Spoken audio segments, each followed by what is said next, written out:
What is up, you beautiful human beings? Hope you're doing really well. I'm inspired today because I'm just going to do some gameplay. I want to talk to you about soloing dungeons and what to expect, what you should work on, how to solo a dungeon, and what you should be doing to prepare yourself for maybe a flawless run.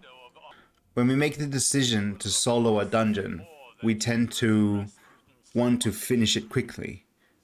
And when we take forever in it, that's when we start saying things like, I don't have the patience for this. So I want you guys to break everything down. Go in there and actually see what it is that you're doing. Learning mechanics, for example, is a really good way of teaching you this. Going in there and seeing what this specific encounter does and how do I deal with it. When you get sort of used to that encounter, that's when you can start thinking about speed and trying to be efficient as possible. So my first tip is to take it slow, actually do the encounters and see what it is that you need to do. So here are some little examples of the encounters and what you can expect. So for example, Inspire the Watcher, if the boss is flying across the screen and you start the last node, you are in deep doo-doo. He will not come to the middle, he might come to the side facing the other side and you're over there freaking out because he's not in the right spot. If you do the nodes quick enough, they might actually not register. Sometimes when I jump and reload, my jump stops. My tips are to expect that there's a lot of things that can really screw you over, and you're going to learn what they are. One of my flawless solo runs, the only thing that killed me was I jumped and then I tried saving myself and I jumped over the ledge. There was once a time in the run raid where I used my eager edge to do it quicker, locked onto an enemy and just went over the edge. Just little things. It's always the little things that get to you. So my next tip is you expect to die a lot and expect it to be the little things and just learn how to deal with them. My third tip is to understand how your build works. Sometimes you'll run an encounter and you just can't do it with that build. That's when you need to experiment and see what you need to do to change that.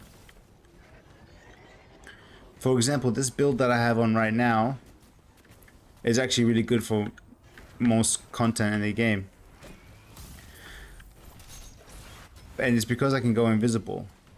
But I also know that damage to the boss, if I want to do more damage to the boss, I need to have weapon surges on. So it's very important to understand how your build works and how it's going to get you from sticky situations. So for example, this build, I know that if I spam my knives too quick, I end up losing them and I have to dodge to get them back. But if I just take my time, my knives will be fine. What if I'm overrun by ads like this and I don't know what to do? How do I get my heals? How do I escape? I know that if I throw a healing grenade down and I just start killing ads with my solo weapon or abilities, I keep getting restoration, which is helpful in these sticky situations. So I think it's the third tip, is just to know your build and understand how it can help you in every aspect of the encounters. So my next tip for everyone is to actually go and watch people do runs solo. Try to watch it on the character that you want to do it on.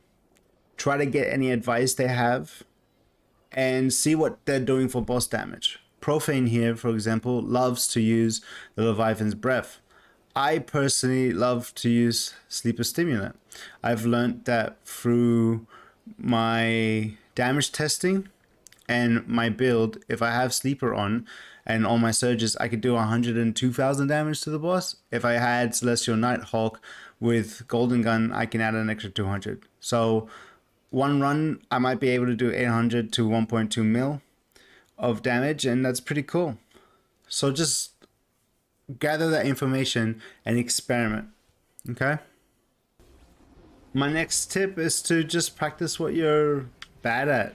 So for me, I am bad at these things, and as much as I know how to do them, I suck at it. And that's about it.